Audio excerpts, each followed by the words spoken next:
राधे राधे। जय श्री राम, जय सिया राम, जय बालाजी महाराज। मेरे प्यारे मित्रों, सुहागिन महिलाएं इस दिन वो बाल कभी भी ना धोएं, नहीं तो पछताओगे। साथ ही हम जानेंगे कि सुहागिन महिलाएं बिना बाल धोए कभी भी कैसे व्रत कर सकते हैं या किसी भी पूजा या शुभ कार्यों में शामिल हो सकती हैं। इसी के साथ हम जानेंगे महिलाओं की कुछ ऐसी गलतियों के बारे में जिससे घर में आती है बर्बादी, घर में आ जाती है दरिद्रता, घर हो जाता है बर्बाद।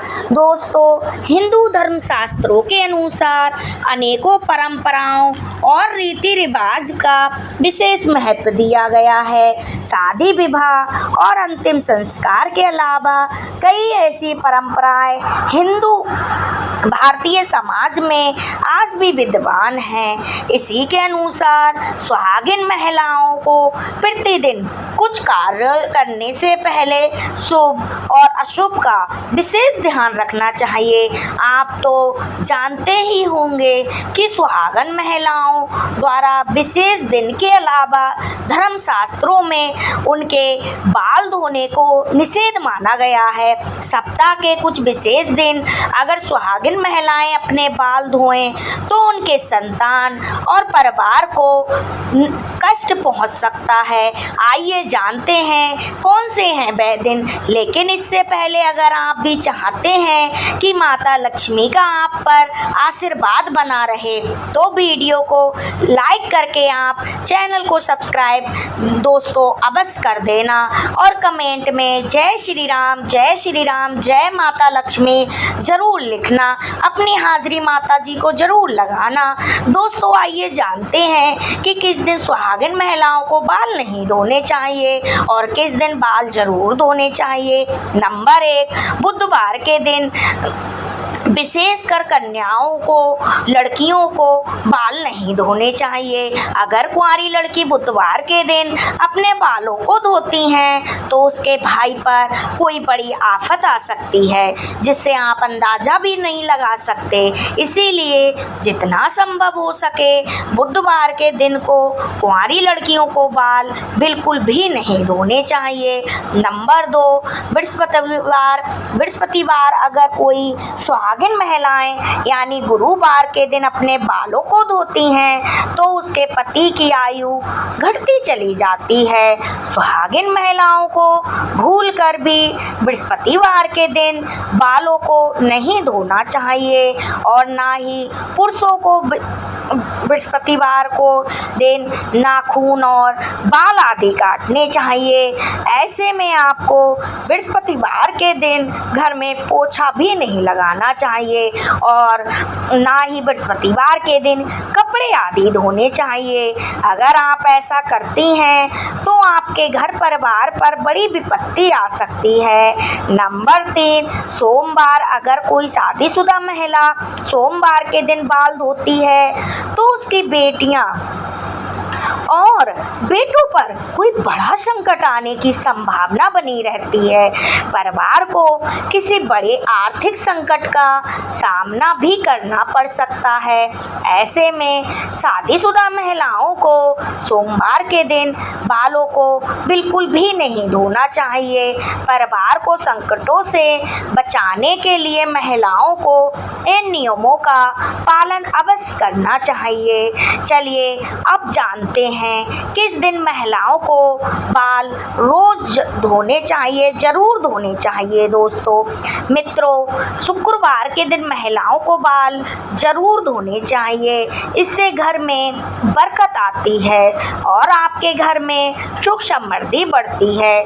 जो सुहागन महिलाएं शुक्रवार के दिन बाल धोती हैं उनके पति जल्द ही धनवान बन जाते हैं। दोस्तों, अगर किसी कारणवश आप बाल ना धो सकें और ऐसे में आपको किसी शुभ कार्य या पूजा में शामिल होना हो या व्रत करना हो तो बिना बाल धोए भी आप शामिल हो सकते हैं। बस इसके लिए सुहागिन महिलाओं को अपने मांग में सिंदूर लगा लेना चाहिए और इसके बाद आप किसी भी पूजा या धार्मिक पवित्र कार्य में बिना बाल धोए भी, बिना बालों में पानी डाले भी आप पूजा या धार्मिक पवित्र कार्य में शामिल हो सकती हैं। हालांकि पुरुषों के लिए धार्मिक कार्य में शामिल होने से पहले बाल धोना आवश्यक है। दोस्तों, महिलाओं के मांग में सिंदूर को गंगा स्नान माना जाता है। शास्त्रों में इसे बेहद पवित्र और बेहद शुभ स्थान माना जाता है। ऐसे शादीशुदा जोड़े पर माँ का आशीर्वाद, माता लक्ष्मी का आशीर्वाद सदैव बना रहता है। लेकिन दोस्तों, मांग में सिंदूर लगाते समय महिलाएं कुछ गलतियां कर बैठती हैं जिसकी वजह से उन्हें फल इसका प्राप्त नहीं होता है, बल्कि उनके पति को मुसीबतों का सामना करना पड़ता है। यहाँ तक कि घर में बर्बादी आने लगती है और ऐसे में पति पत्नी के बीच कलेश बढ़ने लगता है। आइए जानते हैं सिंदूर लगाते समय आपको क्या क्या गलती नहीं करनी चाहिए। नंबर 1, कुछ महिलाओं को सिंदूर लगाते वक्त बहुत ही ज़्यादा शर्म महसूस होती है। वह अपने सिंदूर को मांग में छुपा लेती हैं, लेकिन जो महिलाएं अपने सिंदूर को मांग में छुपा लेती हैं या थोड़ा सा मांग में सिंदूर लगाती हैं, ऐसे में उनके पति को समाज में मान सम्मान बिल्कुल भी नहीं मिलता। नंबर 2, जो महिलाएं सिंदूर ज़्यादा लंबा करके लगाती हैं उनके पति को समाज में मान सम्मान खूब मिलता है। हर तरफ उनके पति की इज्जत होती है और उनके पति अपने लक्ष्य को प्राप्त करने में सफल रहते हैं। इसी तरह कुछ और बातें हैं जिनका एक सुहागिन महिलाओं को हमेशा ध्यान रखना चाहिए।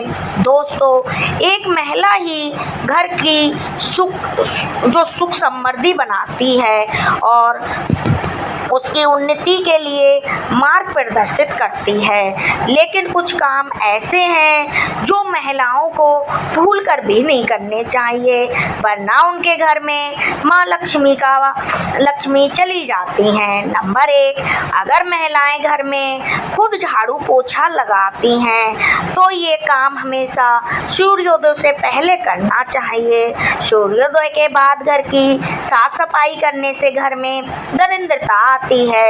नंबर 2, सूर्योदय के बाद बालों में कंघी करने से वास्तु दोष लगता है। शाम में बालों में कंघी करने से बचें, इससे माँ लक्ष्मी रूठ सकती हैं। नंबर 3, महिलाओं को किचन में स्नान करने के बाद ही प्रवेश करना चाहिए। स्नान करने के पहले रसोई में महिलाओं को प्रवेश बिल्कुल भी नहीं करना चाहिए। नंबर 4, जहाँ स्त्री हमेशा क्रोधित रहती है और वह कभी खुश नहीं रहती, वहाँ लक्ष्मी की कृपा नहीं होती। नंबर 5, कहा जाता है कि घर की स्त्रियों के द्वारा कभी भी झाड़ू को लात नहीं मारनी चाहिए। नंबर 6, घर की महिलाओं को कभी भी घर के अंदर जूठे बर्तन नहीं रखने चाहिए। घर की महिलाओं की ऐसी आदत होती है, वह तवा और कढ़ाई को किचन में जूठा रखकर ही सोने के लिए चली जाती हैं। अगर आप भी अपने घर में ऐसा करती हैं तो घर में कभी भी माँ लक्ष्मी को आकर्षित नहीं कर सकती। माँ लक्ष्मी ऐसे घर में कभी भी वास नहीं करती, ये गरीबी और दुख का कारण बनता है।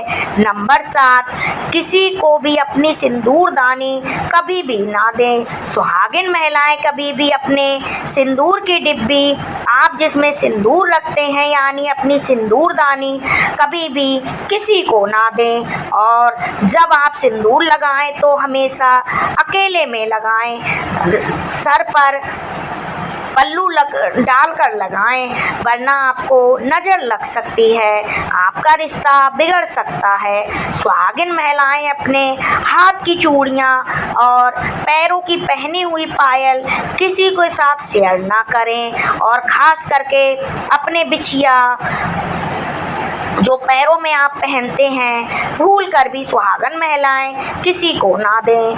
ऐसा करने की गलती बिल्कुल भी ना करें, बहुत ही ज़्यादा अशुभ माना जाता है। इसी तरह अपने माथे की बिंदी कभी भी किसी को नहीं देनी चाहिए। माताएं बहनें जो सुहागिन महिलाएं हैं उनको ऐसा बिल्कुल भी नहीं करना चाहिए।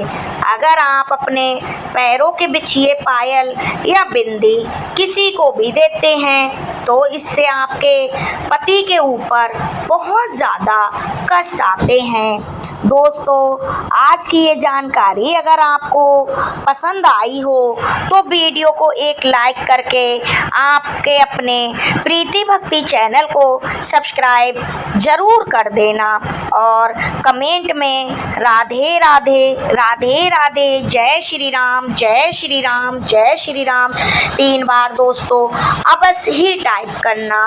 आपकी अर्जी बालाजी को अवश्य ही लगेगी। अगर ये मेरी वीडियो पसंद आए तो अपने जानने वालों में अपने रिश्तेदारों को ज़रूर से ज़रूर शेयर करना, ज़रूर से ज़रूर भेजना, जिससे ये जानकारी उन तक भी पहुँचे, हो सकता है उनको भी मदद मिले।